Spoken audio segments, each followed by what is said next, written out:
श्री कृष्ण गोविंद हरे मुरारे, हे नाथ नारायण वासुदेव।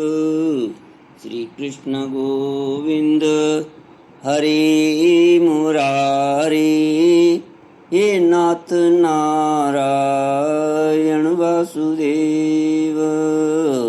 ओम नमो भगवते वासुदेवाय। ओम नमो भगवते वासुदेवाय।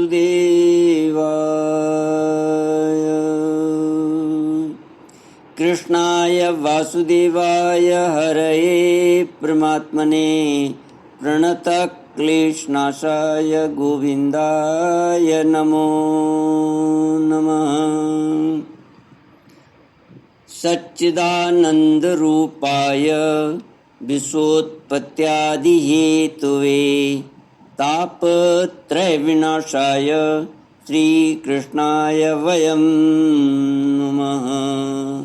सच्चित आनंद स्वरूप परमात्मा जो सृष्टि की उत्पत्ति, पालन और संहार करता है तथा जीवों के आध्यात्मिक, आदि दैविक, आदि भौतिक तापों को नष्ट करने वाले हैं, अर्थात जीवों के मानसिक, शारीरिक और भौतिक दुखों को दूर करने वाले हैं, उन श्री कृष्ण भगवान को हम नमस्कार करते हैं। श्री कृष्ण गोविंद हरे मुरारे, हे नाथ नारायण वासुदेव।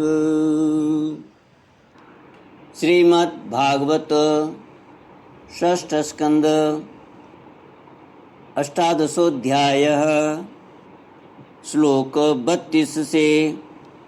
कश्यप उवाच वरं वरय वा मोरु प्रीतस्तेऽहमनिन्दिते स्त्रिया भर्तरि सुप्रीते कः काम इह चागमः पतिरेव हि नारीणां दैवतं परमं स्मृतं मानस सर्वभूतानां वासुदेव श्रेयःपतिः।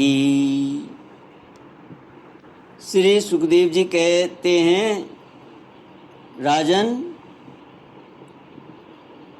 दिति ने भगवान कश्यप की बड़ी सेवा की, इससे वे उस पर बहुत ही प्रसन्न हुए। उन्होंने दिति का अभिनंदन करते हुए उससे मुस्कुरा कर कहा। कश्यप जी ने कहा, अनिंद्य सुंदरी प्रिय, मैं तुम पर प्रसन्न हूँ। तुम्हारी जो इच्छा हो मुझसे मांग लो। पति के प्रसन्न हो जाने पर पत्नी के लिए लोक या परलोक में कौन सी अभीष्ट वस्तु दुर्लभ है। शास्त्रों में यह बात स्पष्ट कही गई है कि पति ही स्त्रियों का परमाराध्य इष्ट देव है। प्रिय, लक्ष्मीपति भगवान वासुदेव ही समस्त प्राणियों के हृदय में विराजमान हैं। विभिन्न देवताओं के रूप में नाम और रूप के भेद से उन्हीं की कल्पना हुई है। सभी पुरुष चाहे किसी भी देवता की उपासना करें, उन्हीं की उपासना करते हैं। ठीक वैसे ही स्त्रियों के लिए भगवान ने पति का रूप धारण किया है, वे उनकी उसी रूप में पूजा करती हैं। इसलिए प्रिय, अपना कल्याण चाहने वाली पतिव्रता स्त्रियां अनन्य प्रेम भाव से अपने पति की ही पूजा करती हैं, क्योंकि पतिदेव ही उसके परम प्रियतम आत्मा और ईश्वर हैं। कल्याणी, तुमने बड़े प्रेम भाव से भक्ति से मेरी वैसी ही पूजा की है। अब मैं तुम्हारी सब अभिलाषाएं पूर्ण कर दूंगा। असतियों के जीवन में ऐसा होना अत्यंत दुर्लभ है। दिति ने कहा, ब्रह्मन, इंद्र ने विष्णु के हाथों मेरे 2 पुत्र मरवाकर मुझे निपुति बना दिया है। इसलिए यदि आप मुझे मुँह मांगा वर देना चाहते हैं तो कृपा करके एक ऐसा अमर पुत्र दीजिए जो इंद्र को मार डाले। परीक्षित, दिति की बात सुनकर कश्यप जी खिन्न होकर पछताने लगे। वे मन ही मन कहने लगे, हाय हाय हाय, आज मेरे जीवन में बहुत बड़े अधर्म का अवसर आ पहुंचा है। देखो तो सही, अब मैं इंद्रियों के विषयों में सुख मानने लगा हूँ। स्त्री रूपिणी माया ने मेरे चित्त को अपने वश में कर लिया है। हाय हाय, आज मैं कितनी दीनहीन अवस्था में हूँ। अवश्य ही अब मुझे नरक में गिरना पड़ेगा। इस स्त्री का कोई दोष नहीं है, क्योंकि इसने अपने जन्मजात स्वभाव का ही अनुसरण किया है। दोष मेरा है जो मैं अपनी इंद्रियों को अपने बस में न रख सका, अपने सच्चे स्वार्थ और परमार्थ को न समझ सका। मुझ मूढ़ को बार बार धिक्कार है। सच है, स्त्रियों के चरित्र को कौन जानता है। इनका मुंह तो ऐसा होता है जैसे शरद ऋतु का खिला हुआ कमल। बातें सुनने में ऐसी मीठी होती हैं मानो अमृत घोल रखा हो, परंतु हृदय वह तो इतना तीखा होता है कि मानो छुरे की पैनी धार हो। इसमें संदेह नहीं कि स्त्रियां अपने लालसाओं की कठपुतली होती है। सच पूछो तो वे किसी से प्यार नहीं करती। स्वार्थवश वे अपने पति, पुत्र और भाई तक को मार डालती हैं अथवा मरवा डालती हैं। अब तो मैं कह चुका हूँ कि जो तुम मांगोगी दूंगा। मेरी बात झूठी नहीं होनी चाहिए, परंतु इंद्र भी वध करने योग्य नहीं है। अच्छा, अब इस विषय में मैं यह युक्ति करता हूँ। प्रिय परीक्षित, सर्वसमर्थ कश्यप जी ने इस प्रकार मन ही मन अपनी भर्त्सना करके दोनों बात बनाने का उपाय सोचा और फिर तनिक रुष्ट होकर दिति से कहा, श्री कृष्ण गोविंद हरि मुरारे, हे नाथ नारायण वासुदेव। कश्यप जी बोले, कल्याणी, यदि तुम मेरे बतलाए हुए व्रत का 1 वर्ष तक विधि पूर्वक पालन करोगी तो तुम्हें इंद्र को मारने वाला पुत्र प्राप्त होगा। परंतु यदि किसी प्रकार नियमों में त्रुटि हो गई तो वह देवताओं का मित्र बन जाएगा। दिति ने कहा, ब्राह्मण, मैं उस व्रत का पालन करूंगी।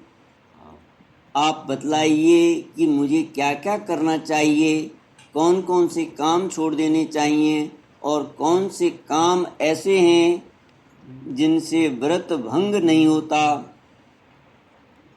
कश्यप जी ने उत्तर दिया, प्रिय, इस व्रत में किसी भी प्राणी को मन, वाणी या क्रिया के द्वारा सताए नहीं, किसी को शाप या गाली न दे, झूठ न बोले, शरीर के नख और रोएं न काटे और किसी भी अशुभ वस्तु का स्पर्श न करे, जल में घुसकर स्नान न करे, क्रोध न करे, दुर्जनों से बातचीत न करे, बिना धुला वस्त्र न पहने और किसी की पहनी हुई माला न पहने, जूठा न खाए, भद्रकालिका प्रसाद या मांस युक्त अन्न का भोजन न करे, शूद्र का लाया हुआ और रजस्वला का देखा हुआ अन्न भी न खाए और अंजलि से जलपान न करे, झूठे मुँह,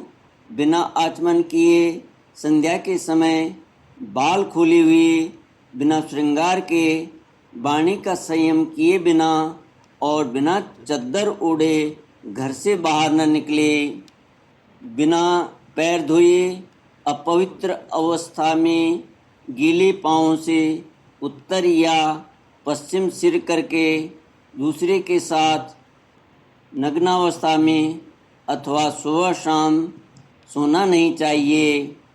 इस प्रकार इन निषिद्ध कर्मों का त्याग करके सर्वदा पवित्र रहे, धुला वस्त्र धारण करे और सभी सौभाग्य के चिन्हों से सुसज्जित रहे। प्रातःकाल कलेवा करने के पहले ही गाय, ब्राह्मण, लक्ष्मी और भगवान नारायण की पूजा करे। इसके बाद पुष्पमाला, चंदनादि, सुगंध द्रव्य, नैवेद्य और आभूषण आदि से सुहागिनी स्त्रियों की पूजा करे तथा पति की पूजा करके उसकी सेवा में संलग्न रहे और यह भावना करती रहे कि पति का तेज मेरी कोख में स्थित है। प्रिय, इस व्रत का नाम पुंसवन है। यदि 1 वर्ष तक तुम इसे बिना किसी त्रुटि के पालन कर सकोगी तो तुम्हारी कोख से इंद्रघाती पुत्र उत्पन्न होगा। श्री कृष्ण गोविंद हरे मुरारी, हे नाथ नारायण वासुदेव। श्री कृष्ण गोविंद हरे मुरारी, हे नाथ नारायण वासुदेव। ओम पूर्णमद पूर्णमिदं पूर्णात् पूर्णमुदच्यते पूर्णस्य पूर्णमादाय पूर्णमेवावशिष्यते। ओम शांति शांति शांति। हरि ओम। श्री गुरुभ्यो नमः। हरि ओम।